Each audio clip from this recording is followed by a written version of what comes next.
윤 대통령 탄핵 선고가 이틀 앞으로 다가온 가운데 어떤 결론이 나올지 관심이 쏠리고 있습니다. 네, 전국 상황 두 분과 짚어봅니다. 장성호 전 건국대 행정대학원장, 차재원 부산가톨릭대 특임교수와 함께합니다. 어서 오세요. 네, 안녕하세요. 자, 윤 대통령 탄핵 심판 선고일 드디어 결정이 됐습니다. 이번 주 금요일 4월 4일 오전 11시인데 어떻게 보십니까? 예상했던 날짜라고 보십니까? 저는 이번 주가 사실상 인계점이 아닐까라는 생각을 했습니다. 사실 이 지금 대통령 탄핵을 둘러싸고 이 국론이 쫙 갈려져 있지 않습니까? 찬성하는 세력, 반대하는 세력들이 사이익 대립과 갈등이 너무 심해지고 있기 때문에 이러한 상황에서 더 이상 시간을 끈다는 것 자체는 헌재가 사실상 직무유기를 하고 있다는 그 비판이 자유로울 수 없다. 그렇기 때문에 이번 주 결론을 날 가능성을 저는 조심스럽게 예측을 해왔고요. 또 무엇보다도 이 헌재가 사실 빨리 결론을 내리지 못하는 부분과 관련해서 헌재가 인용 5, 또 기각 또는 각하 3으로 이 소위 대들하게 걸렸다. 그래서 헌재의 기능이 완전히 식물화되는 거 아니냐, 그런 우려가 커지고 있었기 때문에 사실 헌재 입장에서는 이런 여러 가지 우려와 그리고 불필요한 오해에서 빨리 벗어나야 되겠다고 아마 생각을 해서 이번 주에 선고를 단행하게 된 것이 아닐까라는 생각이 듭니다. 장 원장님은 예상하셨습니까? 예, 저는 다음 주 네. 4월 8일, 9일, 10일, 11일 그 중에서 하루가 선고 날짜가 되지 않나 예측을 했었는데, 왜냐하면 그동안 평의가 계속 이어지면서 재판관의 이견, 그리고 그 감사원장이라든가 검사 3인, 그리고 한덕수 국무총리에 대한 탄핵 선고를 먼저 하지 않았습니까? 그렇기 때문에 상당히 늦춰지지 않을까 그렇게 생각을 했었는데, 어쩐 일인지 민주당에서 상당히 강공으로 나와서 최상목, 한덕수 권한대행에 대해서 재탄핵을 하겠다, 그렇게 지금 왜냐하면 마은혁 재판관 임명과 관련해서 임명을 해라, 그런 것을 상당히 압박적으로 했고, 두 번째는 헌재법에서 헌법에서 임기가 6년으로 정해져 있음에도 불구하고 지금 문영배 이미선 재판관이 4월 18일로 퇴임하지 않습니까? 그렇기 때문에 임기 연장 법을 또 발의를 하려고 하고, 또 권한대행은 재판관, 대통령목 재판관을 임명할 수 없다. 이렇게 해서 이런 법을 지금 입법을 취지를 하기 때문에 헌재 입장에서는 이렇게 되면은 민주당의 입법 폭주가 우리 정치의 지형을, 헌법을 뒤흔들 만한 그런 지형을 가져올 수도 있기 때문에 정치적 혼란을 이것을 좀 차단하는 차원에서 일주일 더 당겨서 이번 주 금요일 날 저는 선고를 결정하지 않았나 그렇게 판단을 합니다. 네. 윤석열 대통령이 그동안에 변론 기일에 8차례나 출석을 했었는데 네. 선고 기일은 어떨까요? 나올까요? 글쎄요, 그동안에 그러니까 두 차례 이전에도 대통령 탄핵 심판 선고가 있었잖아요. 그 이전의 두 분의 대통령은 선고일에 직접 출석을 하지 않았거든요.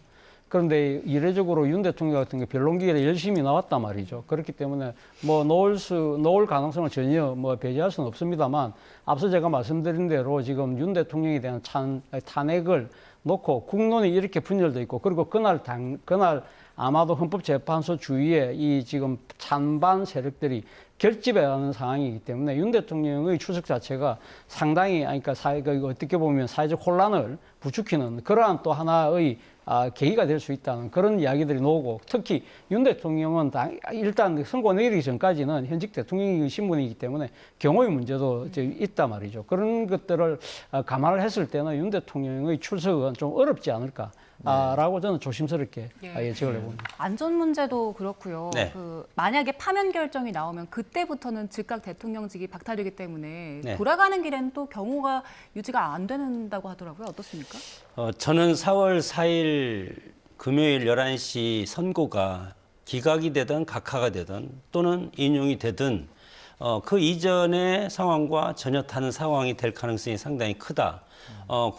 국민적인 충돌 이런 것들이 정치권에서 하지 않는다고 하더라도, 근데 지금 보면은 정치권에서 이거에 대해서 아직 확실한 승복의 메시지가, 국민의힘은 승복하겠다고 했지만 민주당 이재명 대표 입에서는 인정할 수는 있지만 애매모호하게 지금 얘기하고 있지 않습니까? 그렇기 때문에 민주당도 4월 4일 선고 이전에 승복 메시지를 확실히 낼 필요가 있다.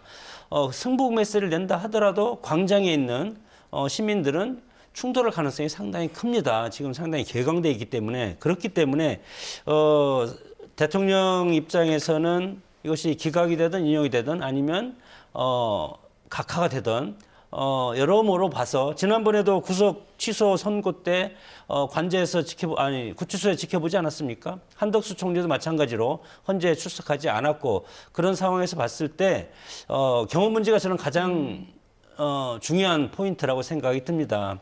대통령이 나타났을 때 그 주변에 여러 가지 물론 경호라든가 이런 것을 해서 제지를 하고 여러 가지 방어막을 치겠지만 그럼에도 불구하고 현장에 있는 시민들은 상당히 격앙될 상황이 도래될 가능성이 상당히 크기 때문에 대통령은 관제에서 지켜보는 것이 좋겠다. 저는 그렇게 판단을 합니다. 예, 지금 우리 지금 취재 기자의 전언에 따르면 판결 절차까지 마무리됐다라는 거 아닙니까? 네. 마지막까지 주요 쟁점이 됐던 건 어떤 거였을까요? 결국 뭐 지금 윤석열 대통령의 탄핵 소추 사유가 5가지 쟁점이잖아요. 그렇다고 한다면 5가지 쟁점을 놓고 아마 각 개별 재판관들 입장이 좀 갈렸던 그런 부분들이 있지 않나 하는 생각이 들어요. 무엇보다 첫 번째는 그 지금 비상계엄의 발동 요건과 그리고 절차 그 과정의 문제인데요. 사실 뭐 비상계엄 발동 요건은 전시나 사변 또 이에 준하는 국가 비상사태인데 이것이 과연 맞느냐. 그리고 또 이 계엄 같은 경우는 국무회의에 심의를 거쳐야 되는데 정상적인 국무회의가 열렸느냐. 그리고 두 번째가 포고령 1호잖아요. 포고령 1호가 사실은 정치활동을 금지하고 있는 부분인데 이런 부분들이 명백하게 헌법에 위반된다. 그런데 뭐 이 지금 윤 대통령 측에서는 사실 뭐 그거 뭐 상징적으로 놔뒀다. 실제 뭐 집행할 의지가 없었다고 하는데 이걸 어떻게 판단할 것이냐 부분. 세 번째는 그 군대의 국회 난입과 관련해서 이것이 국회 권능을 박탈하기 위한 것이냐 아니면 질서 보호 차원이냐. 네 번째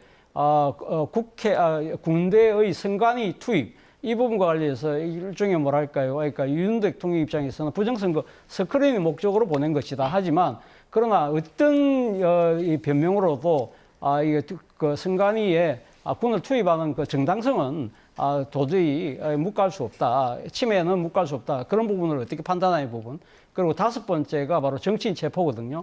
구체적인 지시가 없었다고 하지만 또 관련된 정언이 있기 때문에 이렇게 쌍방간에 서로 엇갈리는 이 진술들을 과연 어떻게 결정을 할 것이냐. 이 부분이 가장 중요한 쟁점이 아닐까 생각이 듭니다. 이제 제가 보기에는 뭐 쟁점 5가지로 소추안을 국회에서 헌재로 넘기지 않았습니까? 예. 이 5가지에 대해서 뭐 위법적이다, 위헌적이다 그런 의견은 다수가 했을 가능성이 있지만 이거에 대한 중대성에 대해서는 각각 의견이 다를 것이다. 헌법의 뭐 65조 1항에 보면은 탄핵 사유가 해당이 됐을 때 이거에 대해서 정말 불법의 중대성이 있냐 없냐, 파면에 이를 정도냐 아니냐 그것을 판단하는 것이기 때문에 이 핵심 쟁점 5가지보다도 제가 재판관들이 의견을 본 것은 여러 가지 적법 절차의 원칙, 그리고 공판 중심주의고 그리고 피청구인의 방어권 보장을 했냐 안 했냐 이것이 이제 적법 절차에 해당되지 않습니까? 이것이 해당되지 않는다면 이것은 심리를 할 필요도 없이 각하 사유에 해당되기 때문에 그겁니다. 첫째는 탄핵 소추 사유에서 내란죄를 철회를 했는데 이것이 소추 사유의 동일성을 상실한 것이냐 아니냐. 예. 상실했다면 각하 사유가 된다. 그리고 두 번째는 소추를 하려면 국회에서 재의결을 해야 되는데 하지 않지 않았습니까? 이런 것들이 절차적인 정당성이 없다. 그런 것이 이제 적법 요건을 판단하는데 중요한 어떤 핵심 요인이 될 것이고 그리고 세 번째는 다수의 헌법재판소법을 위반한 사례가 있지 않습니까?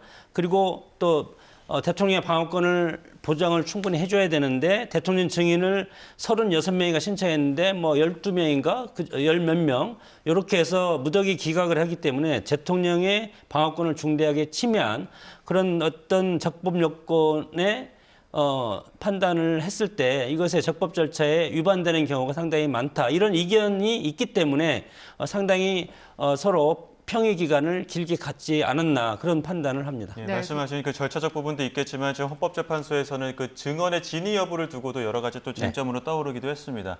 저희가 그 16명, 11차례 변론기일이 진행되는 동안 16명의 증인이 출석했는데 어떤 얘기들이 나왔는지 정리를 했습니다.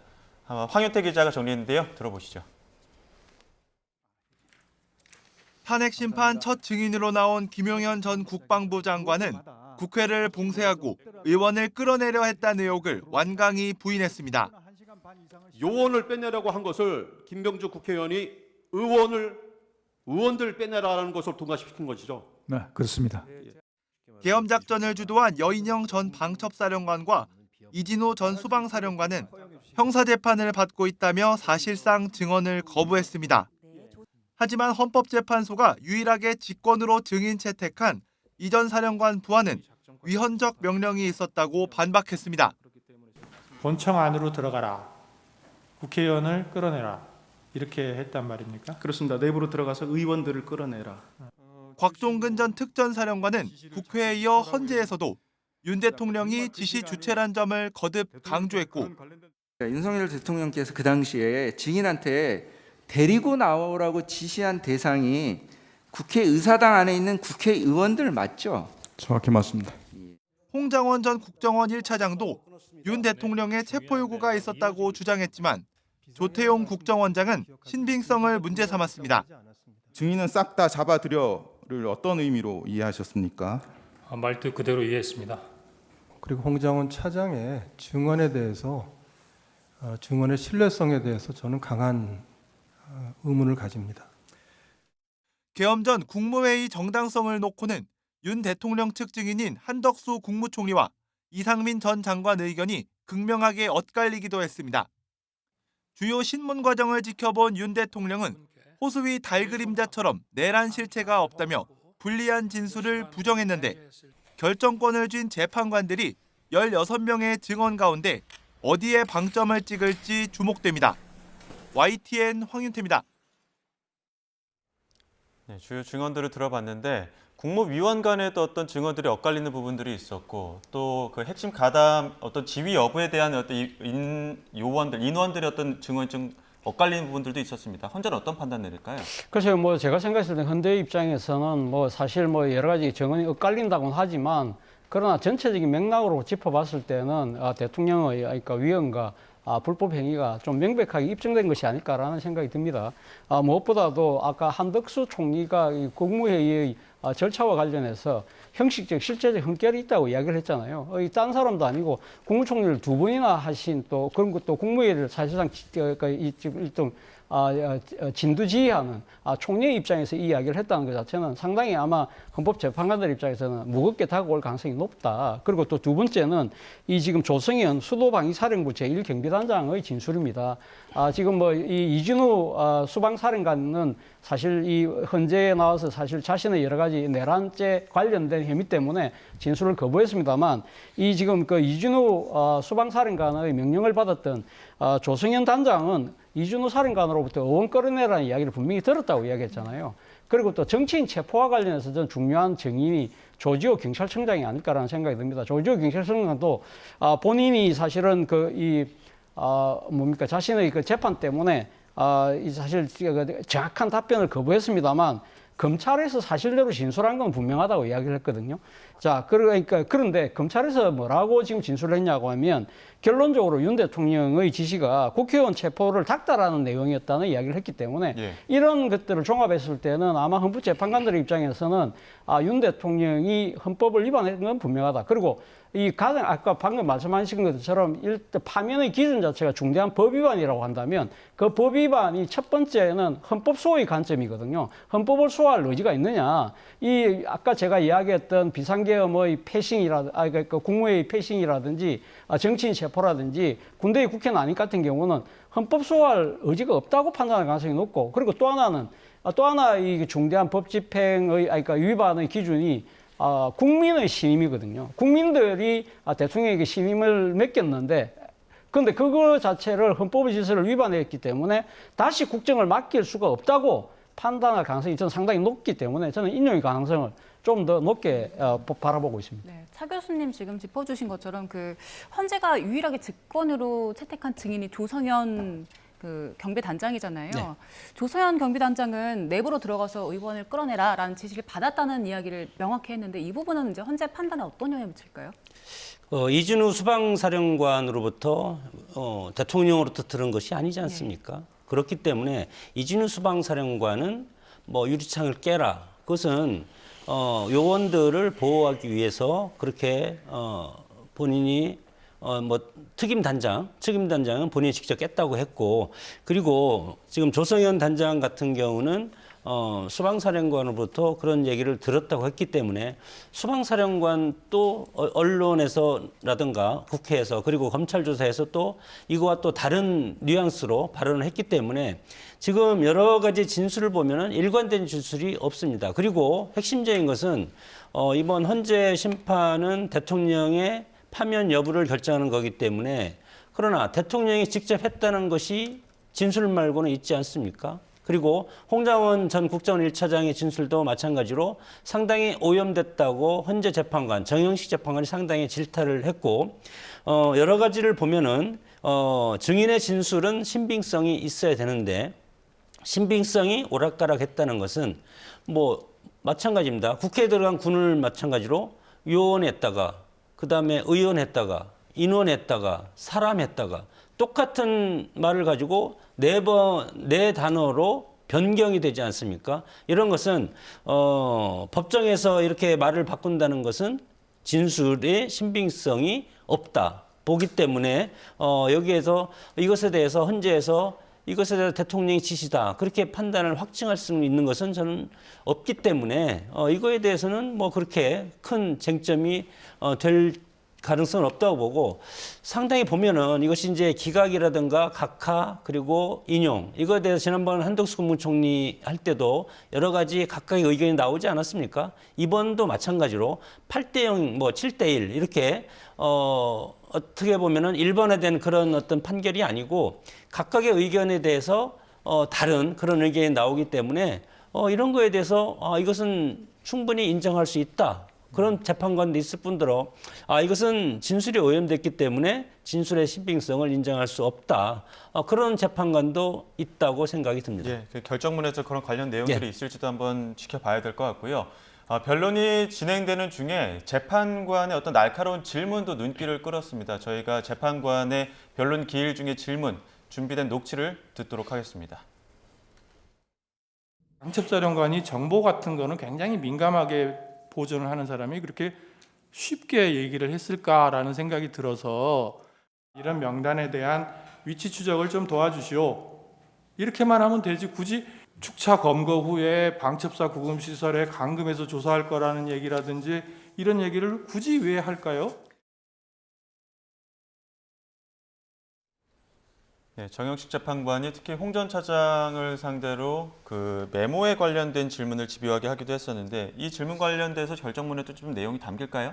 글쎄요. 그러니까 지금 뭐 홍장원 전 국정원 차장의 메모에 대해서 여러 가지 좀 시비 논란이 있잖아요. 근데 제가 생각했을 때는 그렇습니다. 홍장원 차장이 왜 갑자기 그런 주장을 하게 됐을까? 없는 사실을 만들어내면서까지 이렇게 할 이유가 저는 없다는 생각이 들고, 평생을 군과 국정원에서 종사했던 사람이고 상당히 정치적인 성향 자체도 상당히 보수적인 성향이잖아요. 그러나 이분이 공직 생활을 해오면서 나름대로 느꼈던 헌법의 가치, 질서 이런 차원에서 봤을 때 도저히 대통령의 이 지금 행위가 이거 말이 안 된다. 그런 부분들에 대해서 진실을 알려야 되겠다는 그러한 생각에서 이야기했다고 한다면 저는 뭐 이 메모의 진위를 뭐 가리는데 크게 어렵지 않을 거라는 생각이 들고요. 특히 홍장원 차장이 이런 이야기를 했어요. 만약에 그날 자신이 지금 여러 가지 논란이 되고 있는 이유가 메모를 4번이나 수정했다는 거잖아요. 사실 본인이 그날 대통령과 또 영인 방첩사령관하고 통화를 하면서 들었던 내용이 워낙 중요한 내용이니까 이 부분들을 기억을 반추해서 메모를 해놔야 되는데 다시 생각해 보니까 이게 좀 빠진 것 같아. 이런 식으로 그러니까 보완을 했던 부분들이 그것이 문제가 된다고 하는 것 자체가 저는 좀 이해가 잘 안 돼요. 사실 어떻게 보면 홍장원 차장이 이야기한 것처럼 아예 메모를 안 한 상태에서 이런 진술을 했을 경우에 더 큰 또 뭐 오해와 시비 논란을 불러일으켰을 것지도 모를 정도로 차라리 자신이 메모를 한 것이 잘했다, 잘한 그 결정이었다는 이야기 자체가 저는 훨씬 더 이 공감이 되는 소리로 들렸습니다. 예, 그 선고 당일의 재판이 어떻게 진행될지도 좀 짚어볼게요. 네. 그 문영배 권한대행의 이제 결정문을 읽을 텐데 먼저 주문을 읽느냐, 아니면 선고 이유를 읽느냐, 이 순서 따라서 좀 결론을 예측해볼 수 있다는 얘기들도 있더라고요. 예, 그럼 뭐 그렇게 지난 뭐 헌재 판결을 보면은 주문을 먼저 읽으면 기각이나 각하될 가능성, 그리고 소수 의견이 많을 가능성이 있고, 그리고 만약에 마지막에 읽으면 선고를 마지막에 판결 주문 요지를 읽으면 그것은 인용이라든가 전원일치, 또 전원일치 기각일 수도 있지 않겠습니까? 그렇기 때문에 그것에 대해서 상당히 이제 우리가 그 뭐 한 시간 정도 기다리면 될 텐데, 그것도 1분 1초라도 빨리 결과를 알고 싶은 것이 우리 국민들의 마음 아니겠습니까? 그렇기 때문에 제가 개인적으로 뭐 제 나름대로 지금까지 뭐 12.3 이후에 제가 평론을 하면서 계속 이 사건에 대해서 추적을 하고 스터디도 하고 그렇게 지켜보고 와 있기 때문에 저는 주문을 먼저 읽지 않을까, 그렇게 저는 판단을 합니다. 의견이 갈릴 거라고 보시는 거군요. 저는 의견이 충분히 갈릴 수 있는 사안이 지금 많지 않습니까? 그리고 이념적인 부분도 지금 우리가 많이 얘기를 하고 있고, 그리고 한덕수 총리 때 헌재 판결을 보고, 그리고 방통위원장 판결도 보면은 갈라지고 있지 않습니까? 이것이 대통령 판결에도 그대로 이어질 가능성이 크다고 봅니다. 장 교수님 말씀하신 것처럼 뭐 6대2, 4대4 이런 시나리오를 관측하는 분들도 많더라고요. 차 교수님은 어떻게 전망하세요? 저는 그 가능성은 상당히 적지 않을까 하는 생각이 듭니다. 그러니까 사실 뭐 6대2, 4대4로 그러니까 물어보신 거죠, 저한테 지금 5대3이 아니라 뭐 그럴 가능성이 있죠. 사실 어제 헌법재판소가 이 대통령 선고일을 그러니까 전격적으로 발표한 것 자체가 소위 인용 5, 기각 내지 각하 3, 이 소위 말 되드락이라는 것 자체가 말이 안 된다는 걸 갖다가 보여준 사례거든요. 사실 5대3의 상황이었다고 한다면 선고 날짜를 찾기는 어려웠을 겁니다. 이 소위 말해서 지금 이 한 명의 재판관이 지금 대기 상태잖아요. 그 재판관의 존재 유무에 따라서 만약에 지금 이 5대3일 경우에는 그 재판관이 들어오느냐 안 들어오느냐에 따라서 이 결론이 바뀌는 상황이라고 한다면 그런 경우는 안정적인 결론이 안 내려질 수가 없는 거거든요. 그렇기 때문에 5대3이 아니다. 말씀하신 것처럼 6대2 내지는 4대4로 갈렸을 가능성이 높다고 보는데, 제가 생각했을 때는 모르겠습니다. 기각이나 각하가 한 3 정도까지는 모르겠지만 4까지, 4명까지 늘어날 수 있을까? 이 명백한 법리를 위반한 사건인데, 저는 대한민국 헌법재판관들의 수준이 그 정도는 아니라고 본다고 한다면 한두 명 정도는 이탈할 수 있지만, 그러나 4명까지는 안 간다고 하면 인용이 6대2, 저는 좀 더 나아가서 아마 8대0 만장일치로 저는 인용 결과가 나오지 않을까 조심스럽게 생각을 해봅니다. 예, YTN 취재로 보게 되면 헌법재판소가 어제 윤 대통령 탄핵 사건에 대해서 심리를 모두 마무리한 것으로 이렇게 알려지고 있고, 지금 이제 결정문을 다듬는 후속 작업을 하고 있다는 거 아닙니까? 네. 마지막 후속 작업에서 어떤 부분들을 좀 고민을 하고 있거나 아니면 중요하게 담아야 된다고 좀 판단하고 있을까요? 일단 선고일을 금요일 11시로 정했다는 것은 판결이 완료됐다고 생각이 듭니다. 그런 상황에서 지금 특별히 이 고통스러운 이런 헌법재판관들 입장에서 국민들이 지금 상당히 광장에서 열띠게 지금 응원하고 있지 않습니까? 이런 것이 과연 우리 헌정 질서를 다시 회복시켜서 어떤 상황으로 통합적인 그런 대한민국으로 갈 것인가, 그것이 헌법재판관들의 양 어깨 위에 놓여 있기 때문에 상당히 무게감이 있고 고뇌하는 그런 시간을 계속 가졌다고 생각이 듭니다. 지금 변론 종결지 38일 정도 지금 평의 기간을 계속 갖지 않았습니까? 이런 상황에서 봤을 때 이제는 선고를 결정한 이상 이제는 모두 8분의 재판관이 각하, 기각 아니면 인용, 이거에 대해서 결정을 했다고 봅니다. 결정을 한 것을 물론 이것이 비밀을 요하기 때문에 당일날 이것을 본인의 의사를 밝힐 가능성도 있다고 봅니다. 그것은 현재 내부 문제이기 때문에. 그럼에도 불구하고 이것을 본인이 지금까지 해왔던 그런 관점에서, 그리고 재판관은 재판관 혼자가 아니고 밑에 또 헌재 연구관들이 있지 않습니까? 연구관들과 여러 가지 토의를 하면서 본인의 어떤 판결, 독립적인 판결을 해놨기 때문에 이것이 이미 결정이 돼 있고, 이것은 헌재가 11시니까 9시나 10시 그 즈음에 이것에 대해서 본인의 의견을 발표를 내부에서 판결을 발표를 하고 그리고 11시에 이거에 대해서 발표를 하지 않을까 그렇게 생각이 듭니다. 예, 현재 바깥에서는 이제 나오는 정보가 워낙 없기 때문에 최근에 있었던 한덕수 권한대행에 대한 탄핵 소추 결과라든지 아니면 이진숙 방통위원장 탄핵 결과와 관련해서 조금 추측을 하는 분석들이 많더라고요. 예. 교수님께서는 어떤 분석하고 계십니까? 저는 뭐 그런 것이 나름대로 이제 좀 추측의 근거는 될 수 있지만 그러나 그러니까 이번에 이게 대통령의 선고 평결에는 큰 뭐 영향이 없지 않을까라는 생각이 듭니다. 한덕수 총리 같은 경우니까 3명의 헌법재판관 임명을 하지 않은 부분이 다수의 헌법재판관들이 위헌이지만 직을 파면할 정도는 아니라고 했지만 그러나 윤 대통령의 경우는 앞서 제가 이야기했던 5가지 소추의 사유가 사실 하나하나가 전부 다 사안이 엄중하고 그것이 앞서 제가 이야기했던 중대 법 위반이라는 헌법 수호의 관점 그리고 국민 신임의 배반이라는 관점에서 봤을 때는 이거는 뭐 지금 딱 떨어지는 결론이 나올 수밖에 없는 상황이라고 한다면 한덕수 총리처럼 위헌이지만 직을 유지하겠다는 이런 결론으로 다다르기에는 어렵다는 생각이 들고요. 그리고 이진숙 재판관처럼 사실 4대4가 나름대로 이렇게 나오긴 했습니다만 이 대통령 탄핵 심판의 사안의 엄중성 그리고 이 지금 헌법의 가치를 수호해야 되는 헌법재판관들 입장에서 봤을 때는 이진숙 방송통신위원장의 그러니까 행위와 윤 대통령의 12.3 비상계엄과 거의 이어진 여러 가지 행위들은 이게 너무 차원이 다른 이야기다. 그렇다고 한다면 너무 명백한 법리가 지금 뚜렷하게 도출되는 상황이기 때문에 저는 뭐 그렇게 자신을 추천한 사람이 누구든 아니면 어떤 정치적인 이 집단이 추천했다고 해서 자신의 정치 소신에 따라서 오락가락하는 그런 식의 결론은 내리지 않을 가능성이 저는 거의 없다는 생각이 듭니다.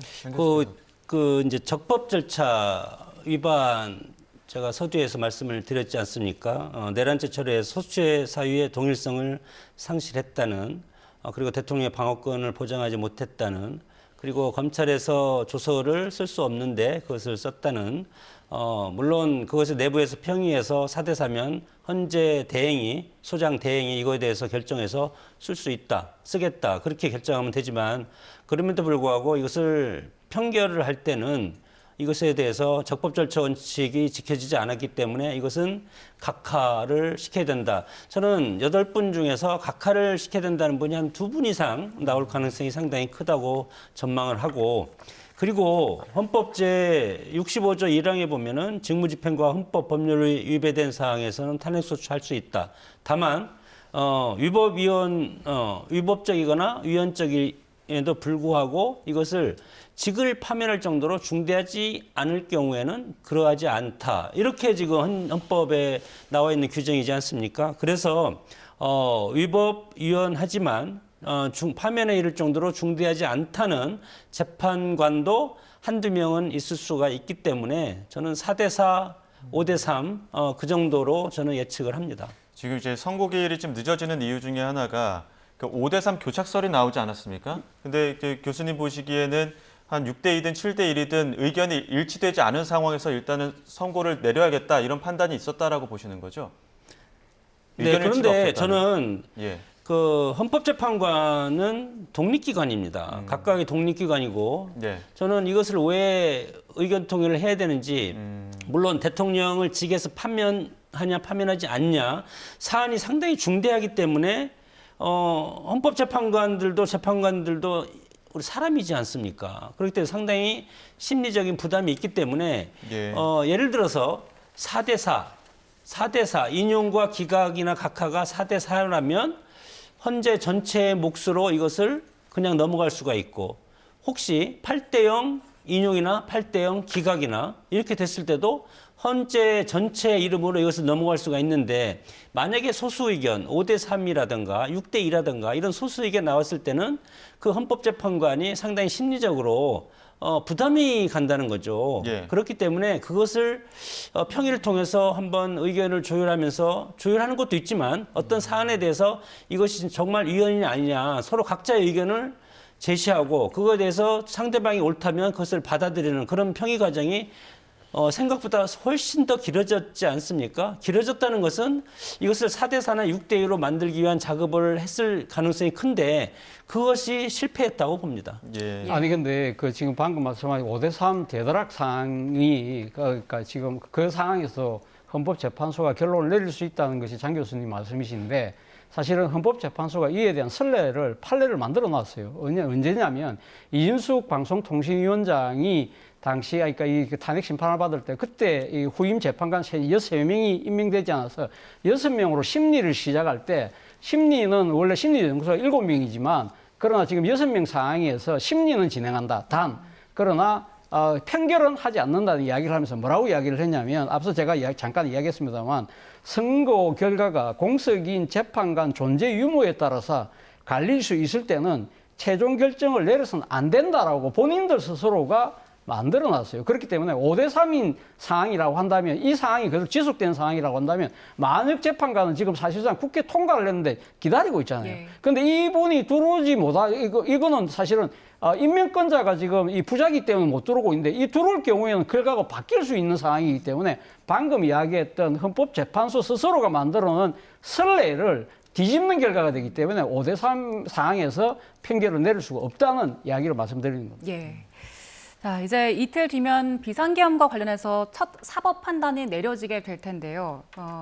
그 계엄 선포 과정이 적법했는지, 그 내용들이 적법했는지를 좀 살펴볼 겁니다. 그럼 지금 그 내란 재판을 받고 있는 계엄 관련자들이 있잖아요. 네.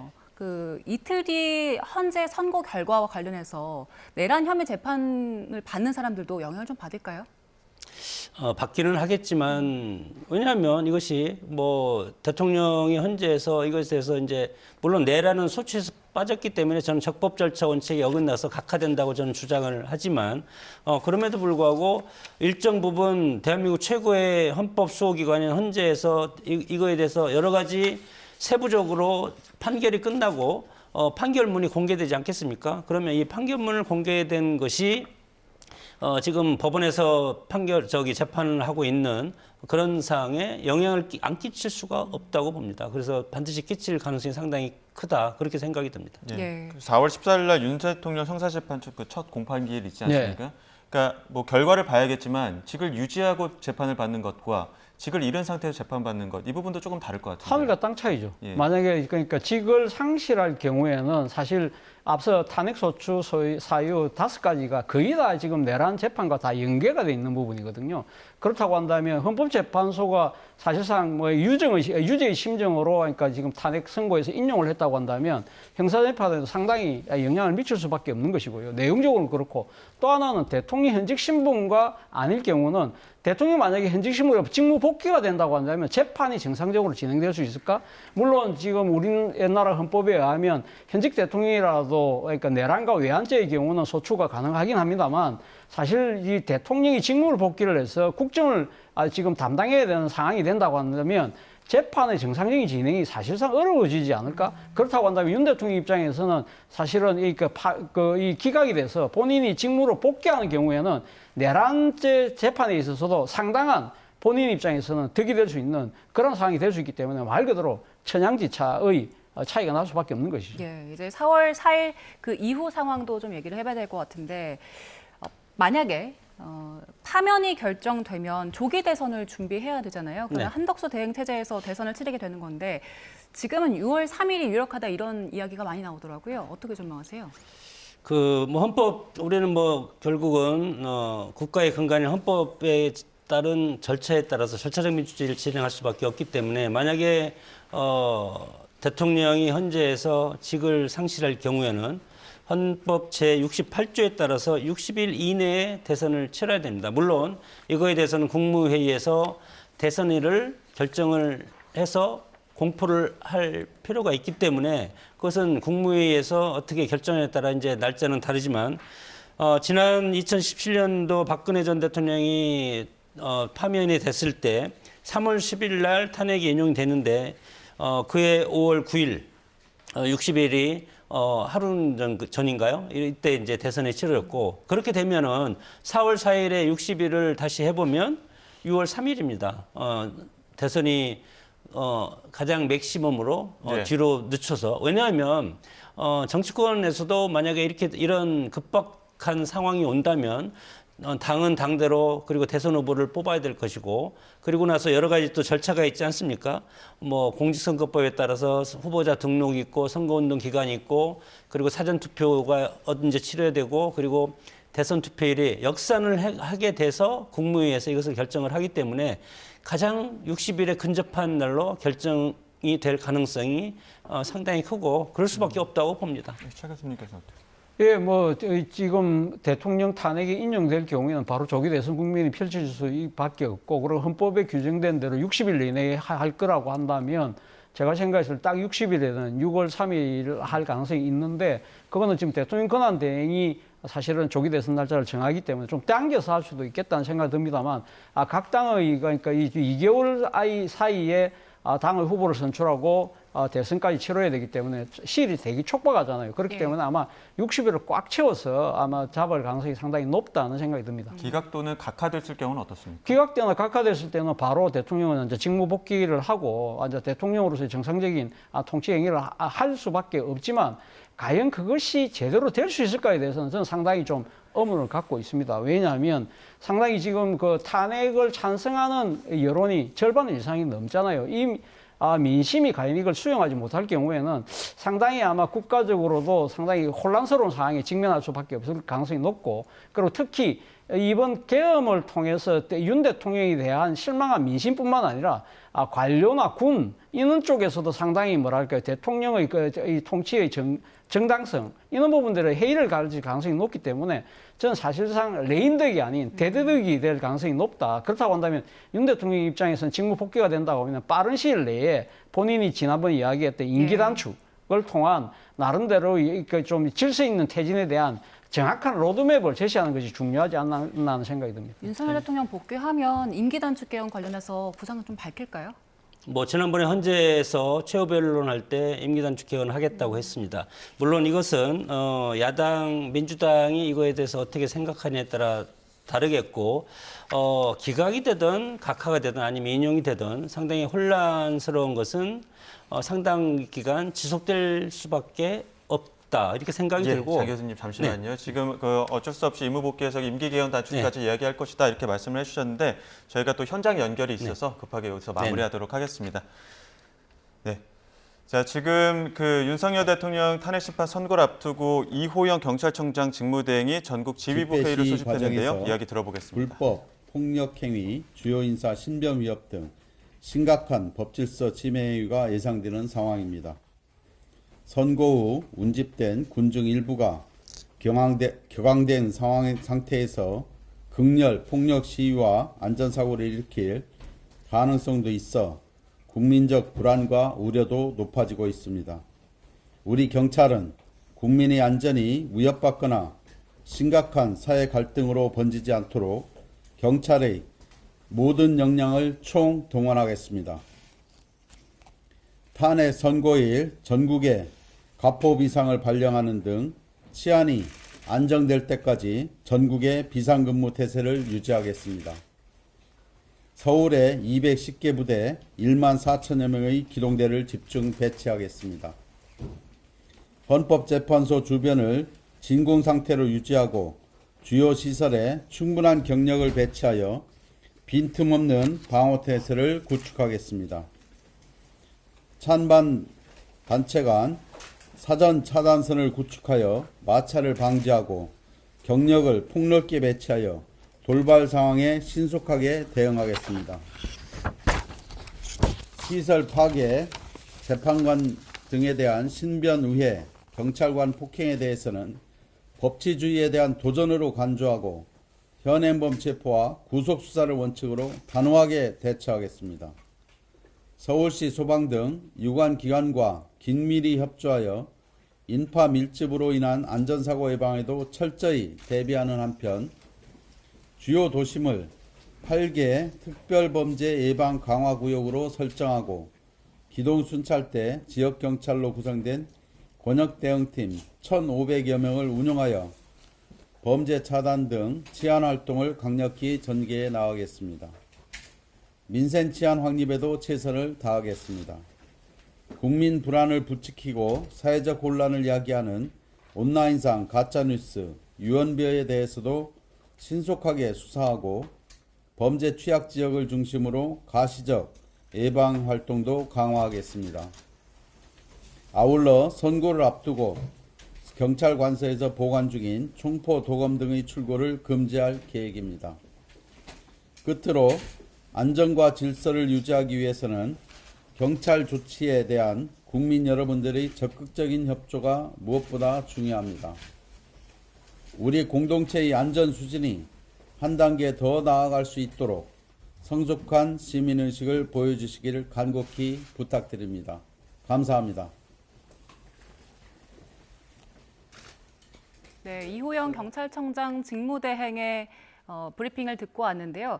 자, 지금 민주당이 광화문 천막당사에서 최고위원회 진행합니다. 현장 연결해서 목소리 들어보겠습니다. 헌법재판소가 선고기일을 지정했습니다.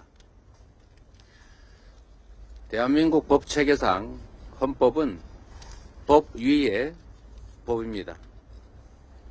국가 공동체가 유지되기 위해서는 일정한 규칙을 정하고 모두가 그 최소한의 규칙을 따라줘야 합니다. 그 규칙 중에 최고 상위 규칙이 바로 헌법입니다. 이 헌법에 의한 국가 질서, 즉 헌정 질서를 유지하는 것은 대한민국이 존속하기 위한 가장 기초적이고 중요한 일입니다. 그리고 이 헌정 질서를 유지하는 최후의 재판소가 바로 헌법재판소입니다. 흔히 사법부를 인권의 민주주의의 최후 보루라고 합니다. 그런데 헌법재판소는 헌정 질서의 최후 보루입니다. 저는 헌법재판소가 헌법의 질서와 이념, 대한민국 민주공화국의 가치를 존중해서 합당한 판정을 내릴 것으로 믿습니다. 그리고 헌법재판소의 재판관들은 대한민국에서도 역량과 인품이 뛰어난 분들로 구성되어 있습니다.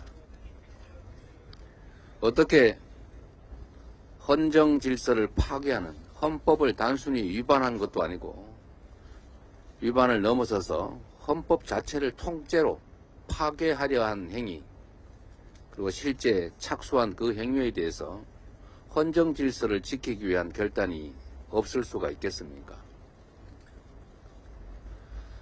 매우 많은 시간이 지나서 그 기간 동안에 대한민국의 국가적 신뢰도가 떨어지고 국가적 혼란이 지속된 것에 대해서는 아쉬움이 없지 않지만 지금이라도 선고기일을 지정했으니 헌법의 이념과 가치, 그리고 헌법재판소에 주어진 헌법상의 책무, 국민이 부여한 책임, 역사적 사명 의식을 가지고 합당한 결론을 낼 것으로 국민과 함께 기대하며 기다리겠습니다. 이상입니다. 네, 다음으로 박찬대 원내대표의 발언이 있겠습니다. 네, 어제 윤석열 대통령의 탄핵 선고 기일이 지정되고 나서 이재명 대표가 처음으로 공식 입장을 밝힌 건데요. 일단 두 분은 이재명 대표 목소리 어떻게 들으셨습니까?